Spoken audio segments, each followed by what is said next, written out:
The book of Psalms, verse 3 and 4. Trust in the Lord and do good. Dwell in the land and enjoy safe pasture. Verse 4. Take delight in the Lord, and he will give you the desires of your heart. Hi, so this is Christian Realistic Gamer. So I guess I was going to make this video as about probably The Witcher. Let's see. So this is going to be like a Christian perspective. I might throw a little bit of a conservative perspective in it too. Okay, so let's see here. I was thinking that I was going to focus this one more on let's see, I'm trying to think of how to say it.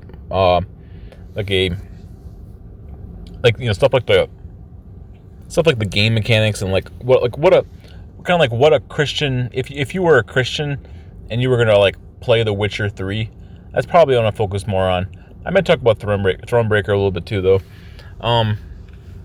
If you were gonna play this game, what are some of the things that you should or shouldn't do, and how you could enjoy it better or not, or maybe try to avoid some of the bad stuff. So I guess that's probably what this video is going to be about a little bit more. I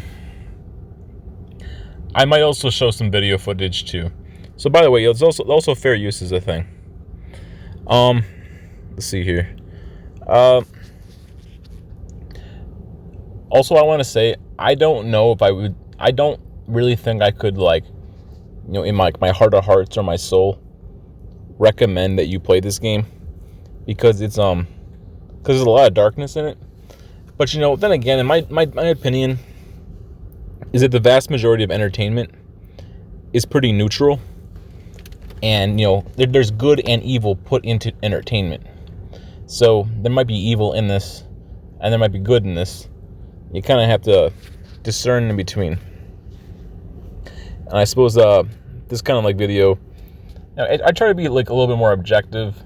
I try to be, in a sense, kind of neutral, but I also wish to glorify God first and last.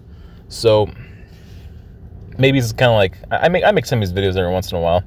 Maybe a little bit like a Christian companion guide to The Witcher, of what you should or shouldn't do and why. All right, let's see here.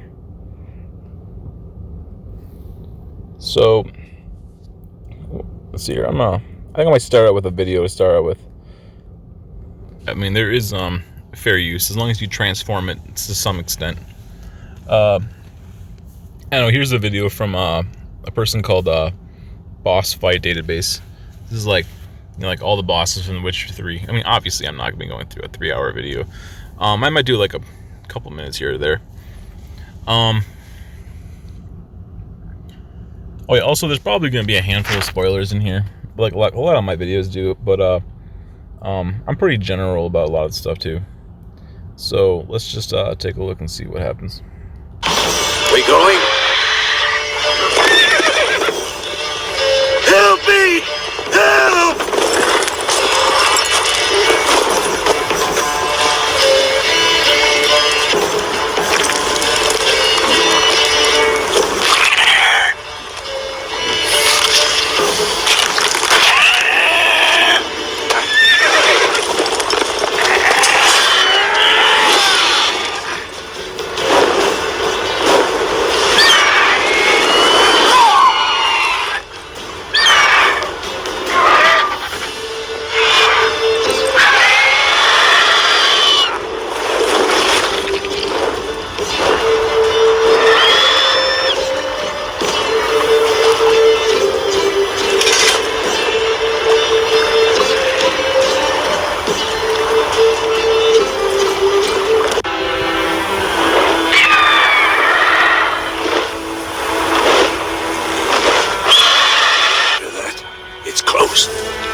always lectured us on the evils, but you're a gambler yourself. Stop talking. Got a griffin to kill.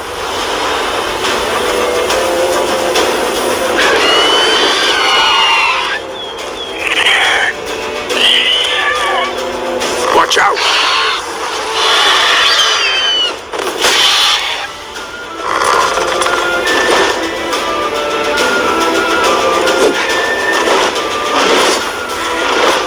It's about to dive!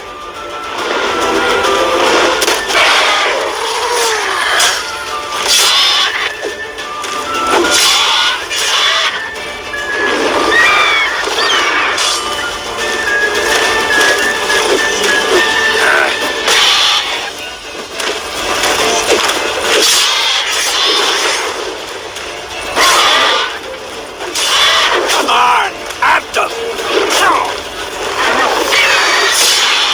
It's fast!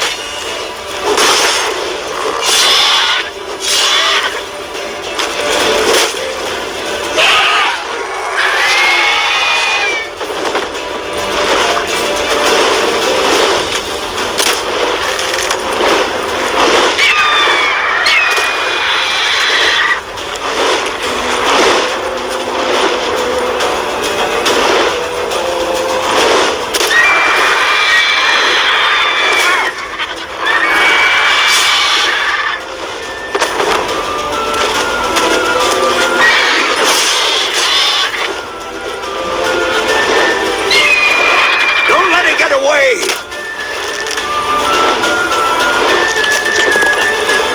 Let's go!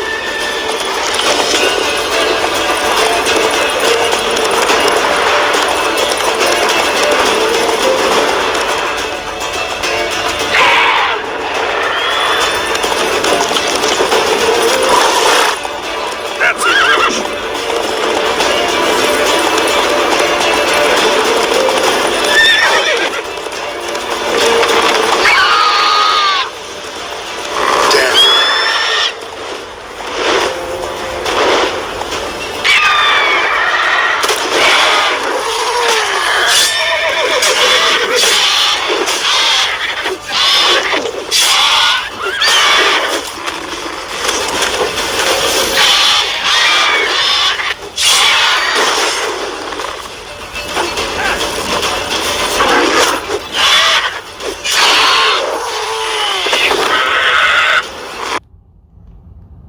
Okay, so I figured that would that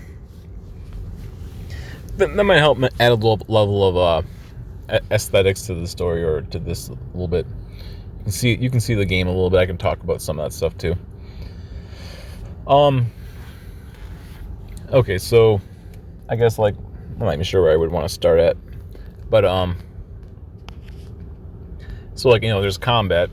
So again, in the game, so my honest opinion, as a person of the faith, okay, so the most wise thing to do probably is to play the game on normal difficulty, because okay, so also in the game it has a whole bunch of different signs that it expects you to use, and in order to win in combat, you probably at some point you're gonna have to use a level of the signs, and you're gonna have to use that the quench shield, because you probably just can't beat the game without it. And I mean, you could also put the game on the easiest difficulty. You could probably get away without having to use stuff to the bare minimum, although it might make it a little bit less fun at the same time. Yeah, so I mean, there is some magic that you use in the game, although you're not really like a sorcerer or something. Like, you do have these signs. You have these almost like these little quick cast cantrips or something you could sometimes use. And as a Christian, magic is bad, and we as people of the faith shouldn't use magic. But it's obviously not a real world either. But so yeah, I mean, unless the game requires you to do so, I probably would only use the quench shield for combat. maybe you have to kind of like justify something or rationalize it in your mind or something. Obviously, it's not really the right thing to do normally, but the game mechanics require you to use it. So I mean, that's the thing, right?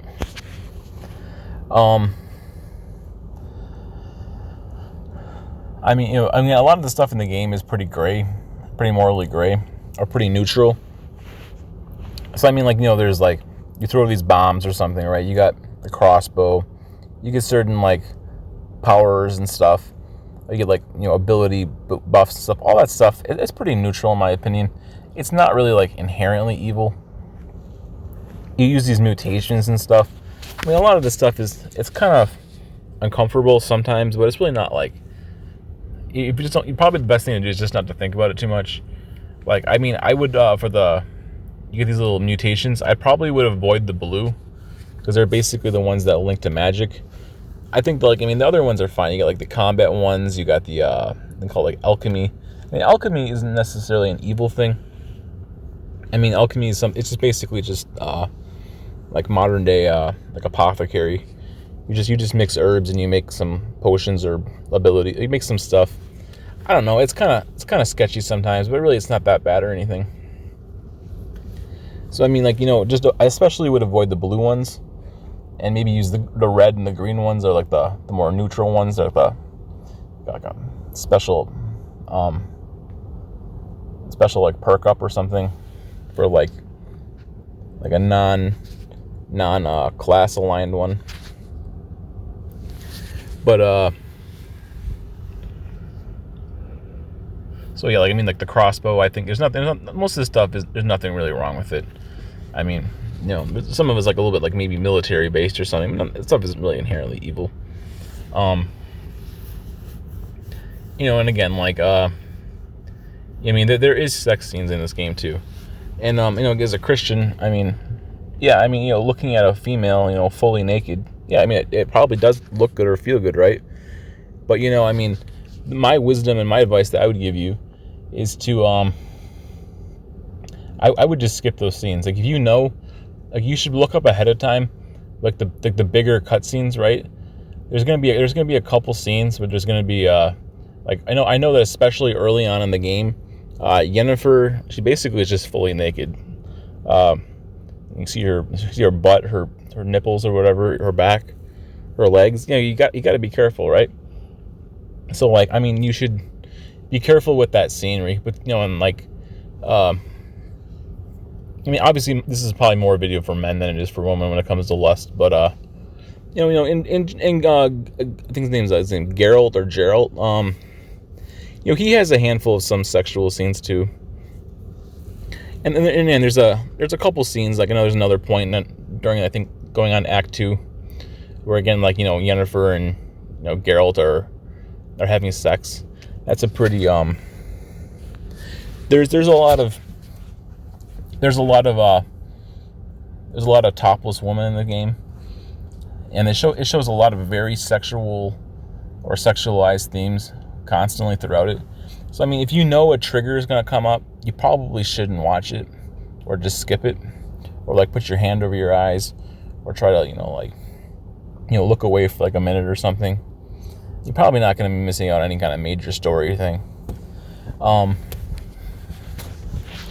So yeah, I mean, you got to be careful with the sexual themes. Yeah, I mean, sure, it does look good, it does feel good, but is it really worth it? It's like a trigger. And most of the women, there's some kind of a sexual theme, one way or the other. Ciri's in like a bath towel, or in like some kind of her underwear or something. Later on in the game, there's that other, it's that more like sandy colored hair witch. She has like a bath scene. She has a very sexual scene too, where she seduces you.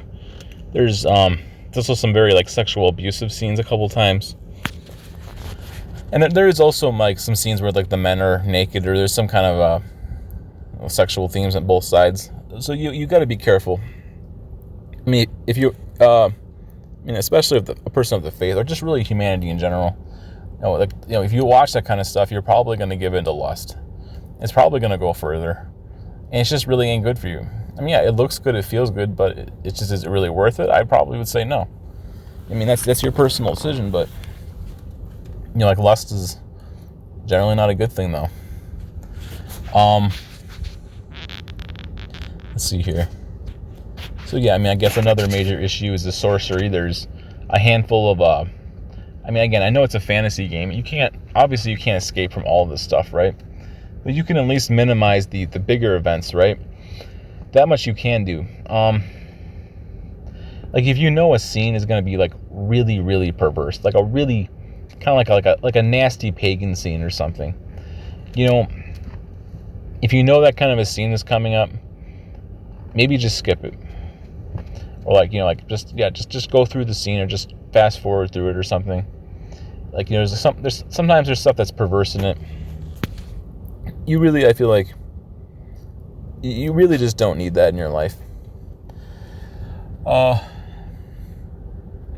you see like a major sorcery scene or like a major pagan scene, there's a handful of times where there's some really perverse, like unholy, twisted stuff.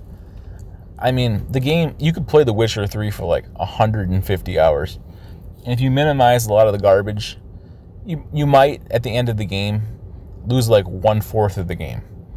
But you still could have the other like 3/4 of the game. It wouldn't be nearly as bad as it could be. And that's the thing, right? And so what else is there? So there's again, there's also just a lot of really like things that people like about the game. People regard The Witcher 3. I mean, I guess this video is probably going to be focused on The Witcher 3.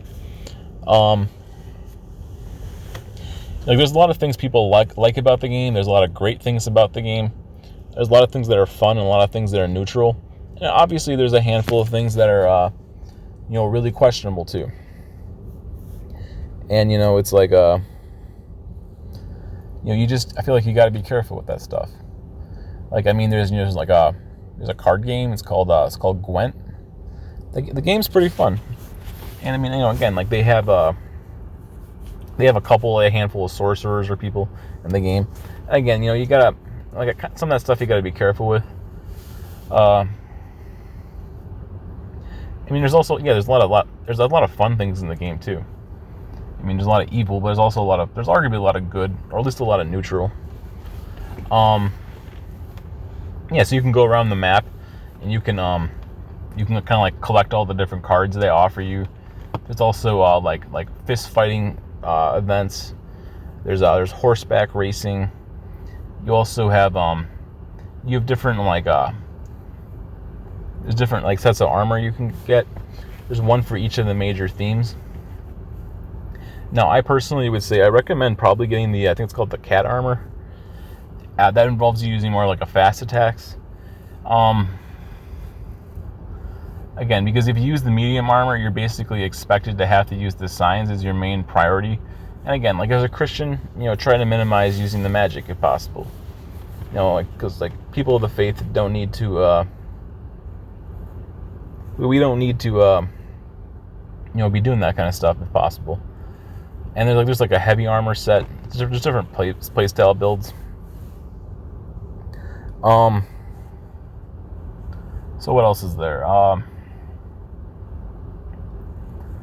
So there's the Gwent card game.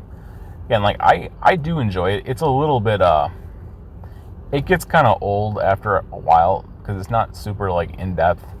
Now, I personally my favorite is to use the Northern Realms because you get to draw the extra card, and it's also, the game I feel like is pretty tailored to be that deck. That deck is pretty much, my opinion, I think it's probably the best deck. Obviously, I'm not an expert on it or anything, but I mean, I always use that Northern Realms.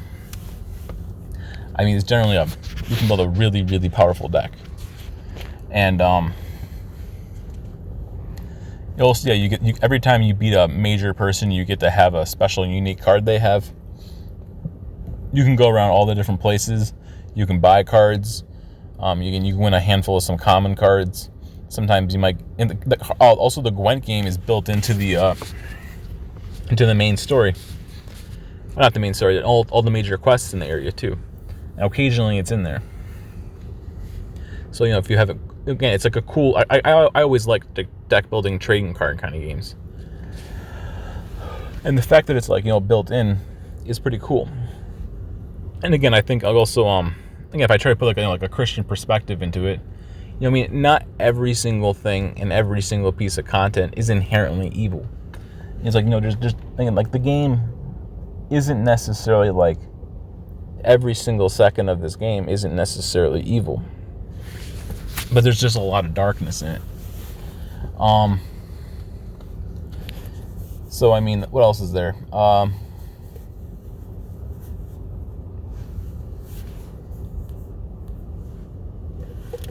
So I mean, there's also like a whole bunch of different prostitutes and stuff in the game, and there's also people that walk around. I think they call them like a strumpet, and I guess you can just pay money to just have sex with randomly, seemingly different women that you want. And as a Christian, obviously that's it's called fornication. It's sex outside of marriage, and that's a bad thing. You can also choose two different routes. So I think romance either Yennefer or Triss. And again, it's like I don't know. It's like the idea of having two different women in your life. I don't know. That's again, like that's not really the right thing to do. I mean, normally you should only have one wife, or like if you're gonna be in a serious relationship with a woman, you should just have that one woman. You shouldn't be having multiple women in your life as like your sex partner. You should just have one, and just like the other one's not your woman, right? But like, Geralt, or I don't know, I'm probably not saying his name right. I think it starts with a G. I'm not even sure how to say his name. Is it the Geralt or Geralt, or I don't know. But you understand the idea. Let's see here. Well, again, like, you should get married to a woman, and then, have her be your wife. It's also just not fair to her. It's not fair to you either. Like going around and, it's not fair to these other women. Going around and constantly having like multiple major sexual relations with different women. That's a sexual sin. That's not right.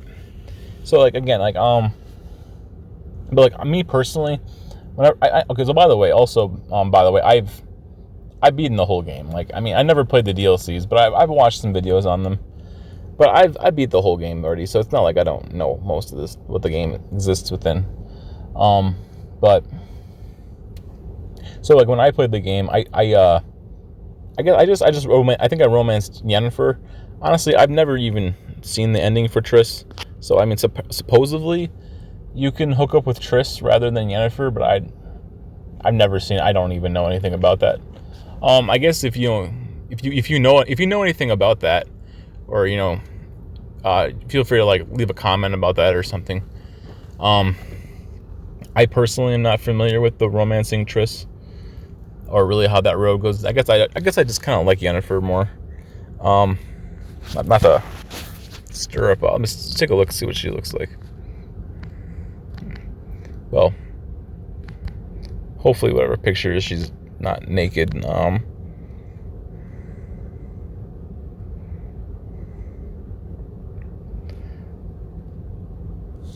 mean, I don't know how high resolution this is.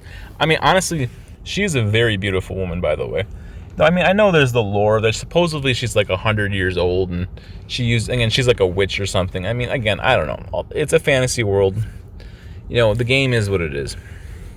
Now, I personally think Yennefer is very beautiful, but there's also Triss. So I mean, I guess to each one their own taste. But yeah, you can I can only really speak on my own experience in this. But, obviously it's also kind of like supposed to be like a Christian discernment at the same time. But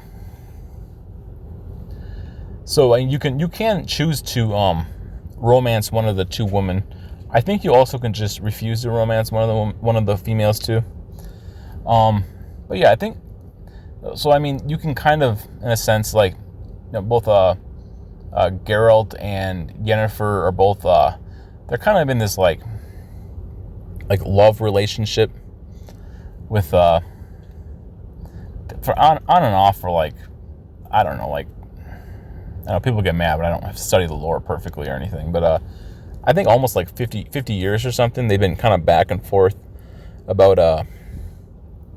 they're in a ways they're kind of almost like they're married in some sense. I think you can basically get together and both of you are kind of like married in a sense. The game never really gives you the option or shows it, but like you kind of like get together, and like you and Yennefer can be like husband and wife in a sense.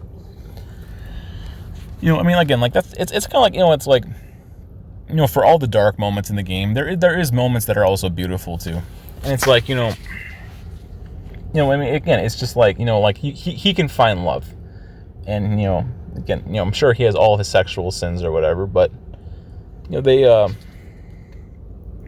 can romance, and I mean again, like it's a beautiful thing in its own right.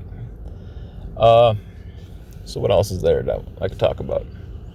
So I mean, there's so obviously there's like the monsters and stuff, but again, like, I mean, a lot of this stuff, it's kind of dark, but I mean, personally, I mean, so this is kind of like a gray area in some sense, but like I enjoy fighting like like a fantastical monster or something.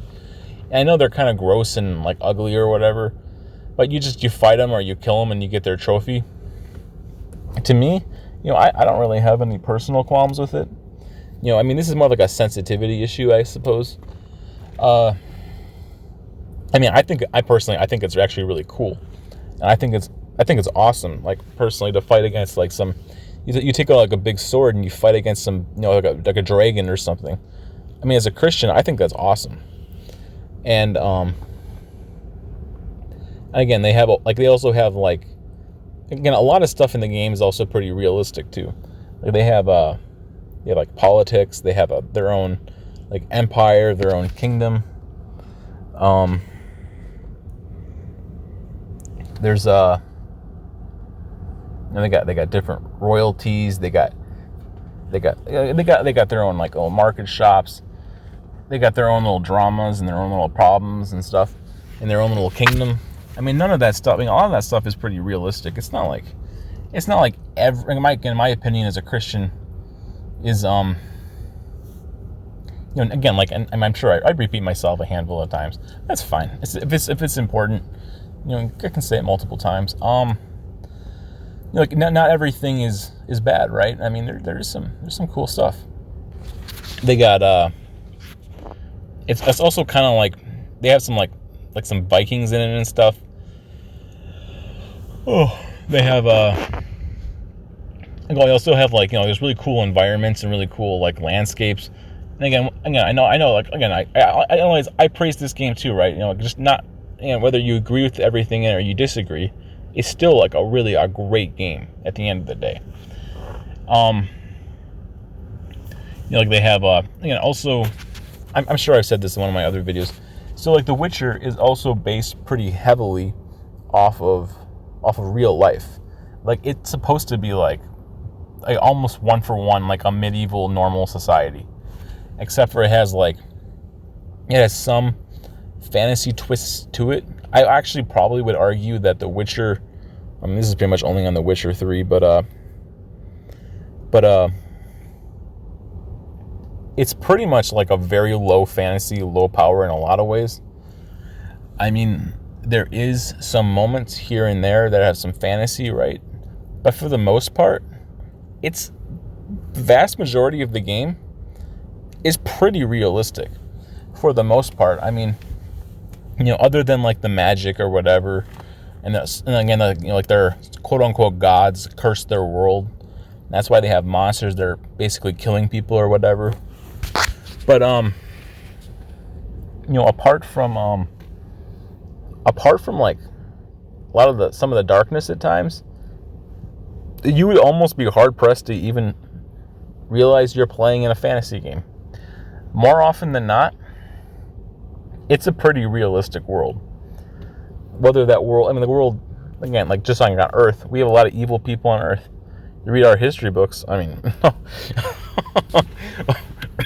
we've had many millions of people, kill each other or whatever. Like even the Bible. Now, in holiness, I worship God, and I believe God is good.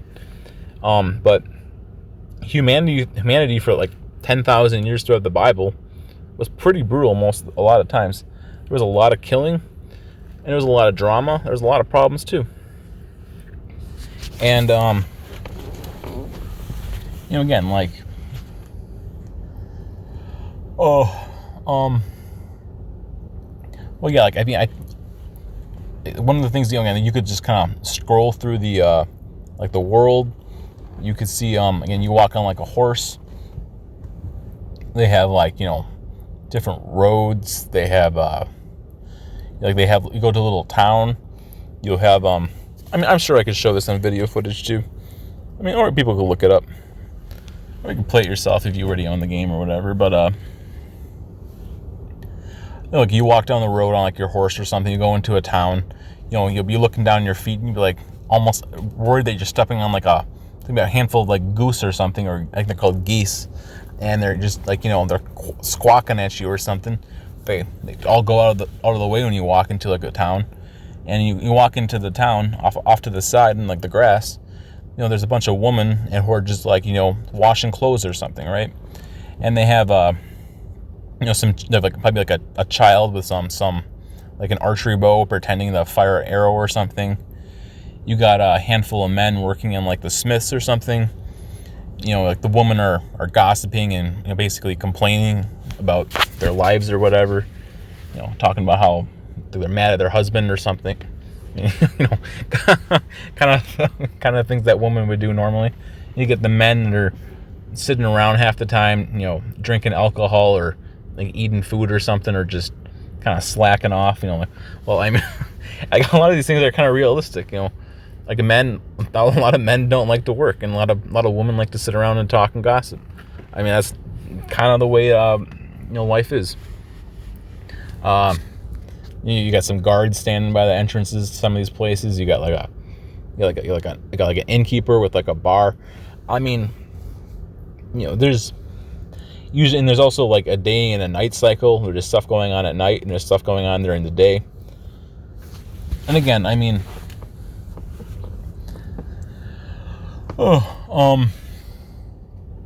again, like, if you kind of turn your mind off half the time for some of the stuff in the game, I mean, you're like, you could swear that you're walking on Earth. Like, this looks like planet Earth. They got, like, you walking down like some of these fields, and they got these big, I'm not sure what the term is called. They're like these big, gigantic, like, crossbows for like a war or something out in the fields or something, next to one of their like castles or something, like a siege equipment or something. There's also a handful of like some military fortresses, or some, there's grass, and they have these trees. They have these little like some of them are like the white paper kind of trees. They got all this stuff, and like if you're walking through the world, you might randomly run into you might run into some like wolves, or like maybe a bear, or a handful of bandits. But you honestly, unless, again, sometimes you run into like some of these like El Ghouls or something, or like a night specter. But unless you run into some supernatural creature, half of the time you could spend an hour walking around in some of the environment or something, or you're just going through the village or something. You'd think this probably looks like planet Earth. And I mean, you, for the most part, would be right, other than some fantasy moments. The world is pretty realistic. There is some nonsense, right, periodically put in. It's like put in on force. It's forcibly shoved into the game. But you would be. It's honestly, it kind of immerses you in a sense that it's like, you can have your horse, or you go to different places. You can go like a blacksmith shop or something. You can go in a lot of these buildings, and again, hold on, this is 34 minutes.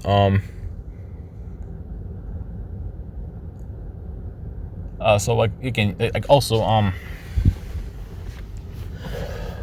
it's also a lot of the world, again, is handcrafted. It feels like somebody actually sat down.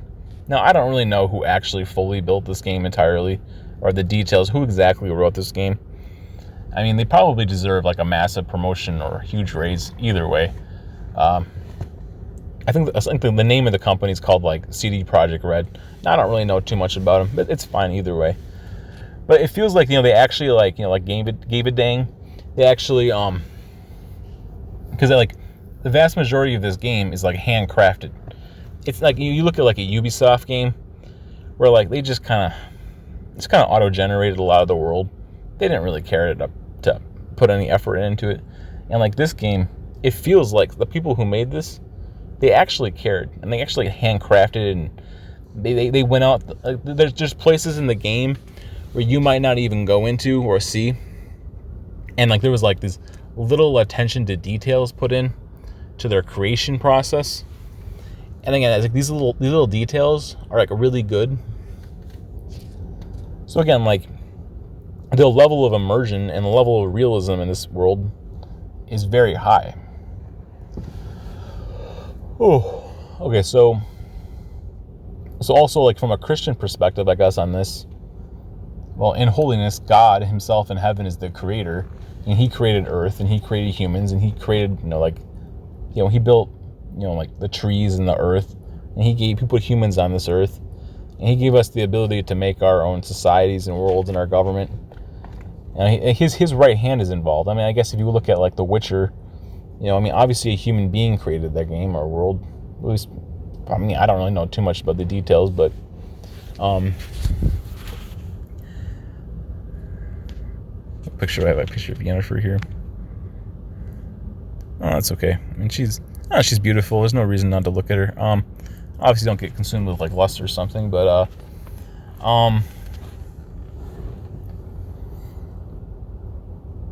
but yeah, like, in holiness, God created the world.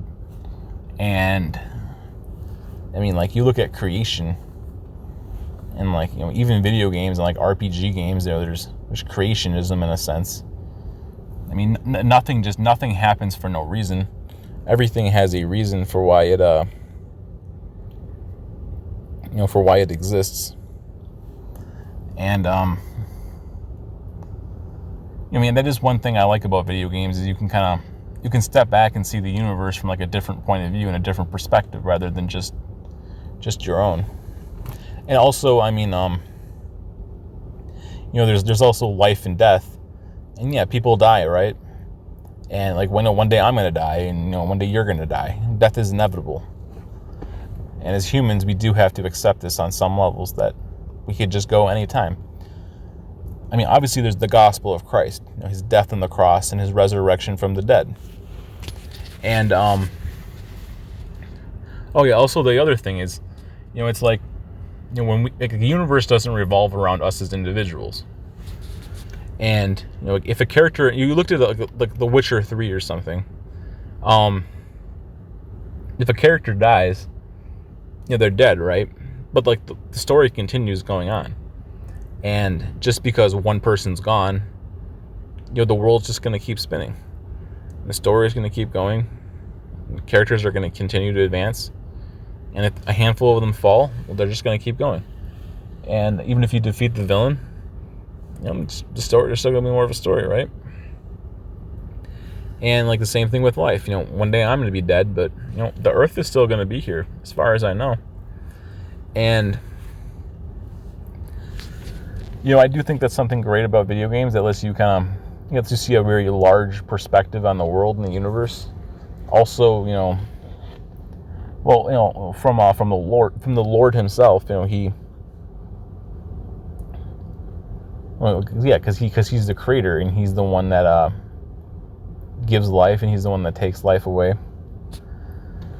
Oh, and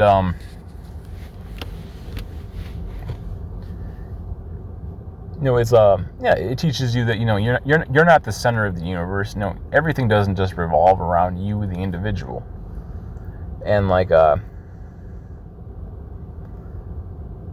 I also feel like this game is like, a lot of people consider this to be like arguably for them. I mean, not you go back to the older stuff. Well, no, but you go to like the the more modern day fantasy series franchise, a lot of people consider The Witcher 3 to probably be like the best fantasy video game ever made. I mean, out of some older games that will definitely compete with it, but arguably are even better. But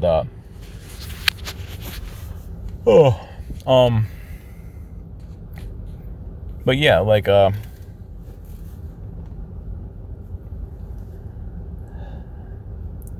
feel like, again, like, like even like from this video, I don't know, I probably go all over the place. It's just meant to discern. If you're a person of the faith and you watch a video like this, it might help you to see the differences between one or the other, and maybe you have a bunch of questions in your mind. I know that I kind of just make a bunch of these videos, and whatever happens. I seek to glorify God and strike against a lot of like the darkness. So I feel like, talking about like one's feelings, or talking about, like the worries you have about something, or the questions you have, and maybe you watch a video like this and it helps. Like maybe it helps, like, kind of like hammer out in the forge one of these questions you have. Maybe it doesn't answer all your questions, maybe, but it might help. It might help put like your mind at peace a little bit. One way or the other. Even if it's just like one thing you're thinking about. And like like another reason why like I might make a video like this is like, maybe a person of the faith is just going out on like Google or something, or on YouTube. I mean, I have a bunch of different alt tech platforms too, but maybe a person like types in like The Witcher and like the word like Christian or something, and maybe one of my videos is out there, right? And I'm not trying to be like a narcissist either, but like I feel like a person could type this in and they look it up on the internet or something, or wherever they're at, and it could be like, you were looking for you had a handful of questions, like you were kind of questioning in your mind whether you should watch this. You should like should I be playing this game, right? Yes or no? And maybe you have all these questions in your mind, like your mind's spinning around, and like all these different questions, like, should I do this? Should I not do this? Maybe I feel guilty. Maybe I don't feel guilty.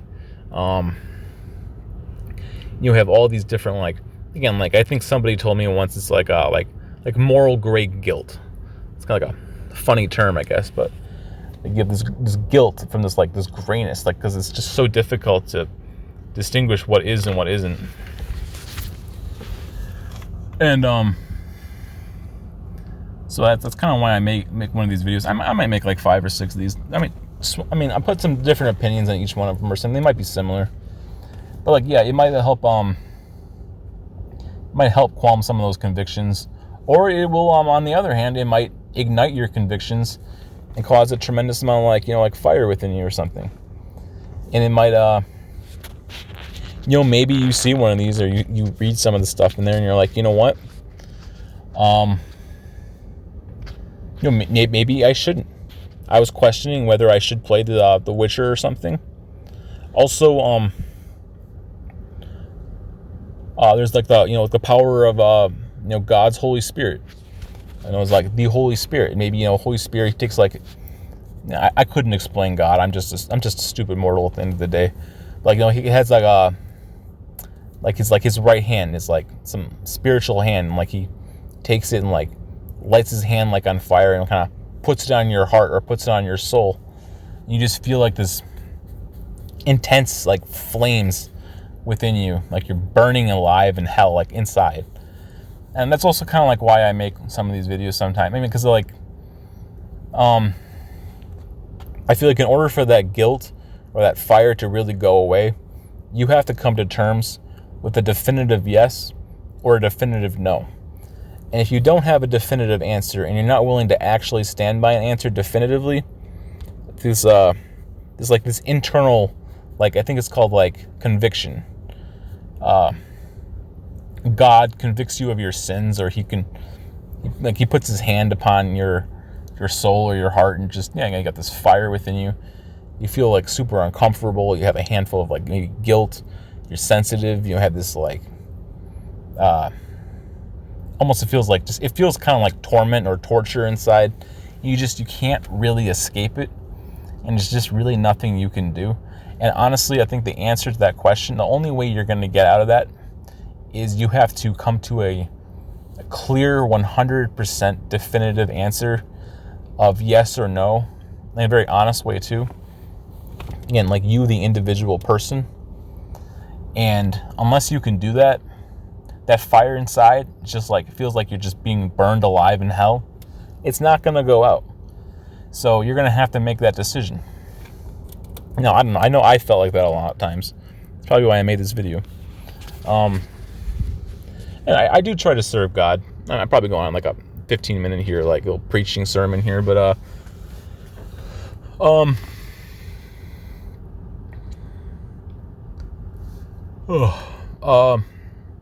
but yeah, I mean, you're gonna have to come to terms one way or the other. And I feel like one of the purposes of like my videos is to help people who are struggling with an answer one way or the other. They can help you to come to terms with it, and you can make a more definitive answer then, and then you could be free. Because like I like the idea of being free, and maybe the best thing for you to do, if you really come to a conclusion, because there's only two routes you can go down. It's either going to be a yes. It's probably going to be a yes with a handful of rules and restrictions, or it's okay. If it's not yes, then it has to be no. And it's going to be no. And if for you it's going to be no, it's probably going to have to be a hard no. And you're going to have to come to terms with that. It could be for this game. It could be for any of these games out there. I mean, depending on what it is. Some people struggle with other stuff.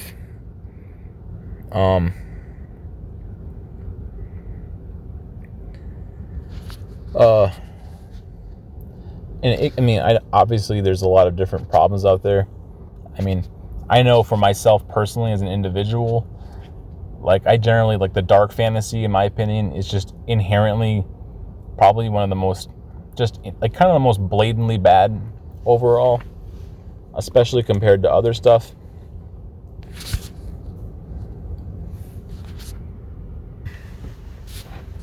So like, I feel like, to be honest, my main goal of making this kind of video, so I generally call it a Christian wisdom discernment ministry. I mean, my intended goal probably, at the end of the day, is to reach people of the faith. But I think based upon what I do, I reach a lot of people who aren't Christians, frankly, more often than I do people who are of the faith. Now, maybe I feel like, okay, because like, I know I talk about narcissism now. I'm feels like borderline being narcissistic myself. I feel like maybe in a lot of ways, like my heart or whatever reaches. I feel like I deeply care, in a sense. I'm not sure what the spiritual, what do you call it? The spiritual gift or whatever it's called. There's like different like spiritual classes of the people of the faith. Like I feel like I do care a lot about people who aren't saved in a lot of ways. Maybe that's like evangelism. Maybe on some sense because I just like deeply like, in a lot of ways, I don't know, not to like too heartfelt here or anything. Maybe I'll end this at some point. How long is this? 48 minutes. I feel like I do care a lot about people who aren't saved a lot, and I want to see them find salvation, or I just like, care about their, because they're like, there's a lot of broken and lost people out there in the world. So I feel like the way I make a lot of content, it kind of like, maybe I want to help the people of the faith, but I feel like in a lot of ways it really reaches out a lot more to the world more often than not than it does to people of the faith. Like I get a lot of atheists a lot of the times, and I get a lot of people who aren't believers. And I mean,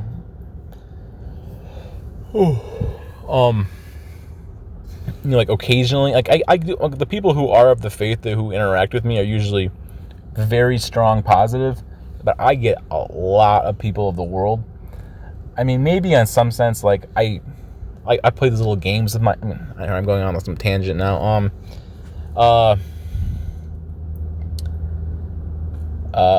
just get it out. I'll just get it out of the system. Why not?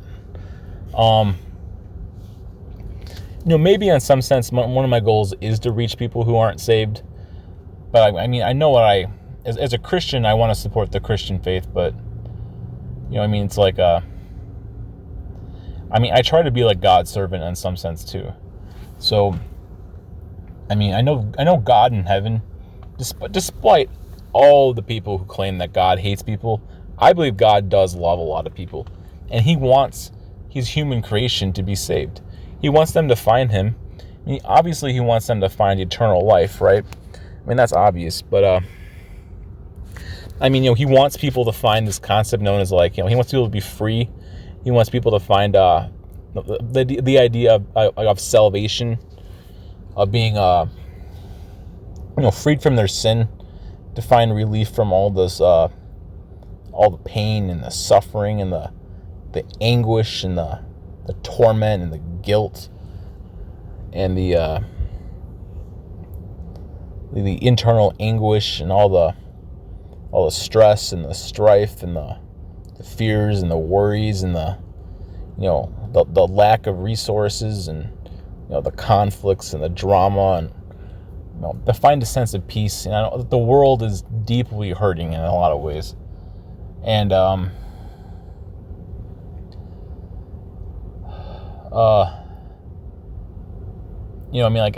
try to serve God. I believe God in heaven, He does care in a lot of ways. He cares very deeply for the lost. I know that many people of the world, they hate God, or maybe they claim. I feel like maybe they don't really hate Him, but they kind of they're like grieving in their pain, so therefore they say they hate Him. I personally believe that God loves these people, despite the fact that one might think differently, and maybe that's on some levels my mission too. I mean, I know that one day I'll be dead, and half my choices will probably be irrelevant either way. But I do want to reach. I feel that's probably why. I mean, I know that I get so many comments on I'm not sure. This will probably be on my YouTube. I go on like Reddit or something. I just get so many people. I get so many people of the world. I mean, I do get. Maybe that on some levels, if I'm just being honest with myself, like the purpose of my channel. I mean, I kind of claim that it's for Christians. Maybe the truth, if I'm just being real with myself. Maybe in some levels this channel is for the lost in some sense. I know that I don't talk about my own self too much. I'm probably not gonna. I try not to bring actual like real information out. But like I know that at one point in my life, I was a very lost individual myself, and maybe. Maybe we all make our own little stories in our minds about all this stuff. And maybe that's why I, in some sense, care about trying to help, other lost people, because I myself was lost. And maybe that's probably why I find myself always liking and wanting to play a game like The Witcher, or like, it's a Skyrim, or like Dungeons and Dragons. I'm sure there's what else is there? A lot of these like dark games, because I find myself drawn to the things because I used to just be such an absolutely broken individual, and that's probably why I attract a lot of really broken people to my channel or whatever. I know right now my primary channel is kind of my YouTube, but I've been kind of all over the place. But how long is this? It's 54 minutes. So maybe in some sense this is like a ministry. So like, I mean, again, like, we can tell ourselves whatever stories we want. Again, like I was just for many years. I mean, I'm better. I'm obviously, I'm free now, right? I'm obviously a lot healthier and happier and freer now. But like in the past, I was just such like I was broken. I was filled with just this darkness. I had no real sense of like no sense of like self-esteem. I was just like mentally just kind of screwed up in a lot of ways. My sins, my choices were, they just I had this guilt. I messed around with a lot of nonsense. I got myself caught up into a lot of like all this darkness, and I think some people might call it like spiritualism or messing around with like certain demons or all sorts of darkness. Like that's probably why I talk about darkness like all the time, because because I myself was just consumed in all this darkness. So that's probably why then this is my mission, right? Because our mission is usually linked to ourselves in some sense. I mean, ultimately it comes from God and then it comes to ourselves, but because I believe that the Lord Jesus Christ, He saved me. He freed me from this darkness. So now it's like, I guess, like in my mission or my goal or whatever, not to be super cheesy or something, is to try to help other people, because He freed me. So now I try to help other people in some sense to find the same freedom. I mean, I also, again, like probably, this is also the kind of things that shape a person's existence. Let's see here. Because like all the people in my life, and then even like myself, I believe that God Himself, He Himself and all the major people in my life, they always gave me like, free will. I was never forced to believe in anything. I always had some kind of option, even if those options felt like abuse or harsh or cruel at times. The people in my life, even if my sins made me kind of distant and cold to God, I believe I always had some kind of freedom. That's probably why I believe in freedom in a lot of ways. And it's like I'm not even sure exactly where I'm trying to go with all this, but I talk about these things occasionally. It's kind of like they call it like my backstory or whatever. And yeah, I think that I've talked about this a bunch of different times. I'm sure I'll talk about it again. Let me talk about a little bit why I initially bought and played The Witcher. I'll talk about a little bit my what do you call it? Kind of like my origin stories for this series and stuff. Just take a minute here.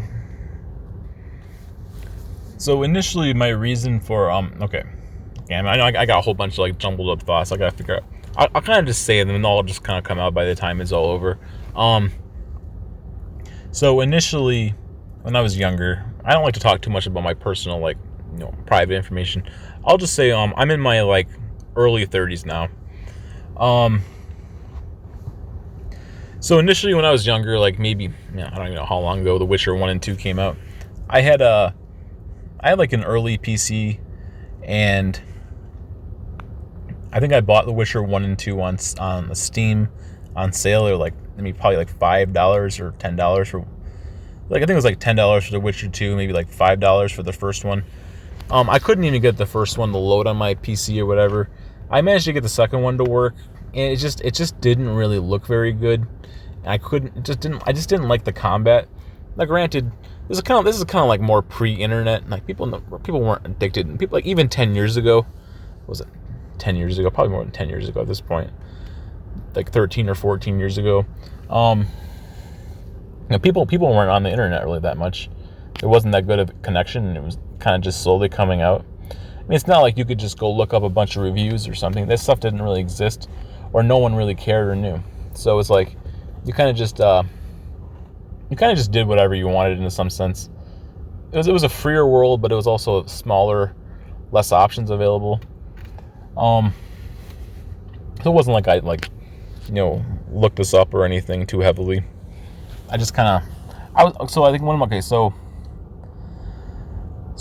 did both of those, and The Witcher 2, I think early on The Witcher 2, I think her name's Triss Marigold, I think, or not Merryweather. I think it's a person. It's like a boxer from real life. I think her name is Triss Marigold, and she had a full nudity scene early on, And again, they had like again, there's also a lot of perversion, like there was a lot of like stigma around about the game, and a lot of, again, like that's one of the number one reasons that a lot of people like The Witcher, I guess, especially early on, is that like a lot of people really liked looking at the sex scenes, and they enjoyed looking at like like females unclothed. I think that's honestly a pretty big reason for why people watch like The Witcher or enjoy playing it. Even the TV show. The TV show has like lots of nudity in it. I mean, if you kind of separate the nudity from like the RPG game, I mean, I think the game is arguably a lot it's a lot cleaner. It's like a normal RPG game, even if you just remove the sexualized things. Okay, but then eventually I found my way to The Witcher 3. I think I had a PS4 at one point, and then I had the Witcher 3, and so I think one of my main reasons for wanting to buy The Witcher 3. So like the older Witcher games, I kind of just wanted something new to play. I wanted some like an adventure or an action adventure world, or it had some fantasy or whatever in it. It was just something new. I was just looking for some new games to play. But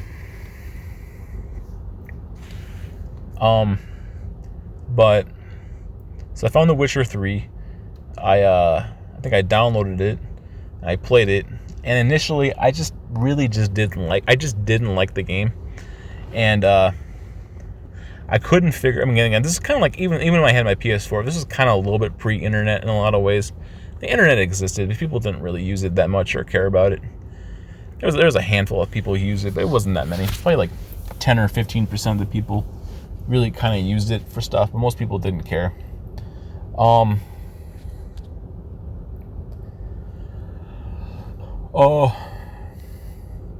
I had The Witcher 3. I think I got through some of the first like island or the first land.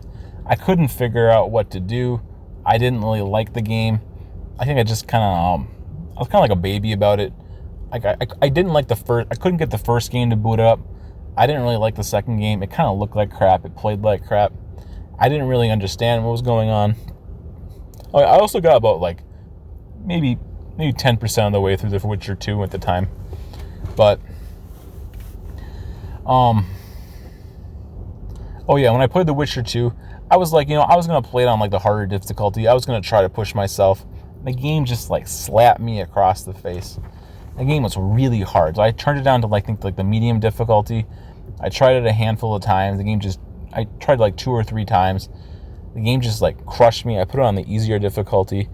I think I did manage to get through a handful of the game. Now maybe looking back, if I had a better like gaming computer at the time, or I don't know, I just didn't really like it. And it was just kind of like to me, in my opinion, it was kind of like a weird game. It looked kind of like crap. It played kind of like crap. Okay, so then I had The Witcher 3. And so I couldn't really figure out the crafting. The game didn't really make any sense to me. I didn't really know much about the lore or the characters or the story. And I kind of just raged. I think I just like uninstalled it or something. And then so I just left it in my backlog. I think I left it in my backlog for like at least 3+ months or so. I think at the time, I know I talked about this before earlier in one of my other videos. I think I was playing, was it Horizon Zero Dawn or something, or a handful of other games I found. I had a whole bunch of I always used to like RPG games a lot. I don't even know how long this video might just shut down on me halfway here. Almost like a borderline podcast at this point. All right.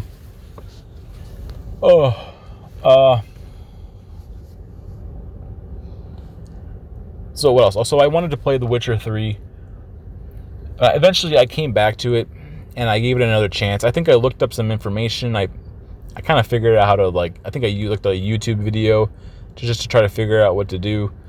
I guess I came back with a more cleaner, newer perspective, and so I kind of persevered through it, and I think I might have restarted it back up from the beginning, And I got through it, and I figured out how the game kind of worked and a lot of stuff about it. I got good, and then I think at one point I kept playing it, and I think I just got really, really into it. And I just played the whole game. I think I just beat I just went through the whole game. I just beat it. And I think I just played this game only, and I just kind of left. I don't even know what other games I had available or time. I just didn't even care at all. I just played this one until I finished it. It was like one of the best experiences of my life at the time. So one of my other reasons for why I wanted to play like this kind of game, and honestly a lot of the reasons why I like RPG games in general, is so like one reason is the adventure, the sense of just going out on like some kind of a fun world or whatever, and just exploring, and you get to be free in a sense. You get to just walk around the map and collect stuff and do stuff and fight stuff. And also another part, I guess, is for like the story. I also like the also like again like for like a Christian sort of perspective too, right? I mean, some of this is just about my own experience with the game. I like the idea of like moral choices that you get to make, because like in my personal opinion, the way you deal with like your morality or your honor is, I mean, obviously there's like the biblical perspective of your soul. And only way your soul can find it is from God. But when it comes to like your morality, you choose. It's a choice, right? You choose to do what's good, or you can choose to resist the bad things. And this is one thing I've always liked about RPG style games, is that is the moral choices you can make, and they can either free you, or if you're evil, or you're stupid, or you're foolish, or you're arrogant, they can kind of like enslave you in a sense. I mean, you might get the goodies today, but you're gonna not be paid for it for the rest of your life, or your in-game life, or your real game life. Who knows? So I've always liked being able to make moral choices and being able to see these characters and these stories in different aspects. And that's kind of one of the reasons I think that draw me into this game. I mean, it has like, obviously it has like the next gen upgrade now. I think it came out, I think a year ago, maybe even more than a year ago now. Year ago and 3 months or something. But, again, like, I think just from like a human point of view, or just like a Christian point of view, maybe in holiness, the right hand of God brought me to like a bunch of these different series. I think, because the stuff like, you get to have free will. You get to have the freedom to make whatever choices you want, but you also have to like live with them. Like, you reap what you sow. It's very biblical. Like, you make different choices. There's different decisions you can make. There's different, like, you can think different ways. You can feel different ways. You can believe different ways. And like a video game like this can, it can give you that experience, and can let you, so like it's like an outlet, like a creative outlet. But obviously, I guess like The Witcher, there's a lot of questionable gray and shady and dark stuff in it, but there's also a lot of neutral and like, I struggle to even tell you there's a single really positive thing in it. I guess depending on your point of view, you could find like, it's kind of like, maybe it's not like positive stuff in it, but it's like there's like beautiful stuff in the game in a sense, because like the game is very real and it's very like objective. I mean, so when it's bad, it's really bad, but the game never really tries to lie to you or hold your hand. Like, it's just super real. It's kind of like an honest game in a way. A lot of games, they want to, like this game, they didn't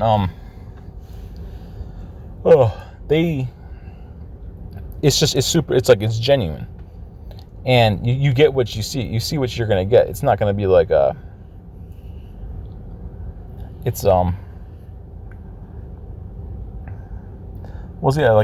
idea of like the lesser of two evils. Again, it's very hardcore, it's adult, it's mature, it's kind of raw at times, but it's real, and that's something I do like about the game. Obviously, it's a pretty moral gray story, a pretty moral gray game. So I mean, okay, again, like, okay, I always keep using the same word. I call it a Christian perspective, discernment or something. So again, I guess like the question is like, should a person play this game? Like yes or no. One of the reasons I just don't always want to tell people yes is because I feel like I'm like enabling you. Because if I say yes, then now you have an excuse just to do it because you can just justify and rationalize it based off of me or based off of somebody else. But again, like it's it is honestly one of the most, like, objectively one of the single-handed best video games ever made, especially in the fantasy genre. It's probably like one of the top 10 best video games ever made. Like, it's really, really good. So, like, for me, I also, like, and I myself have basically beaten this game probably 2 full times. I mean, whether I've watched videos on it or I've played it myself.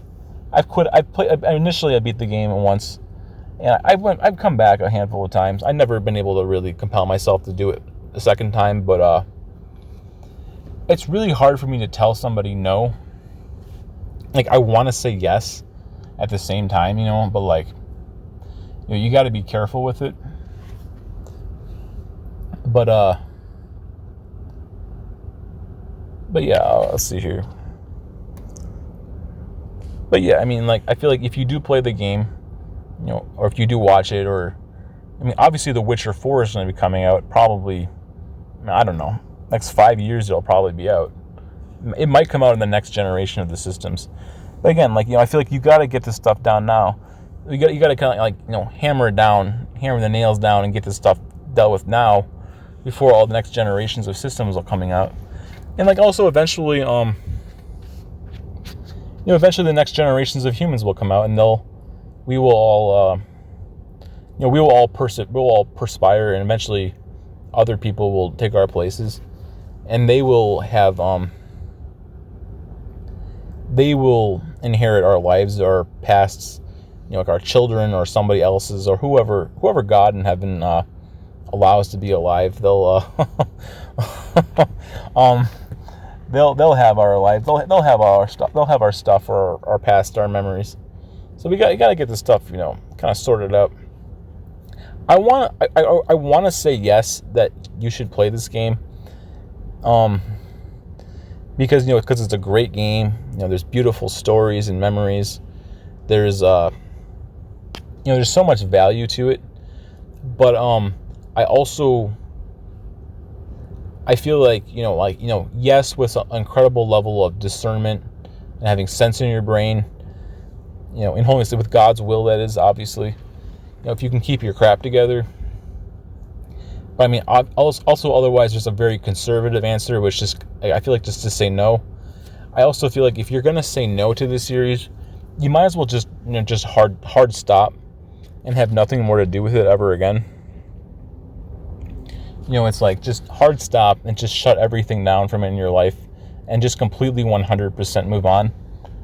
That's probably the best way to be free. I mean, either you accept it, either you say yes with a level of discernment within God's will, or I probably would just like completely hard say no if you say no. Because like, The Witcher 3 is like 150 hours. You got The Witcher 1, you got The Witcher 2. They have a Gwent mobile game.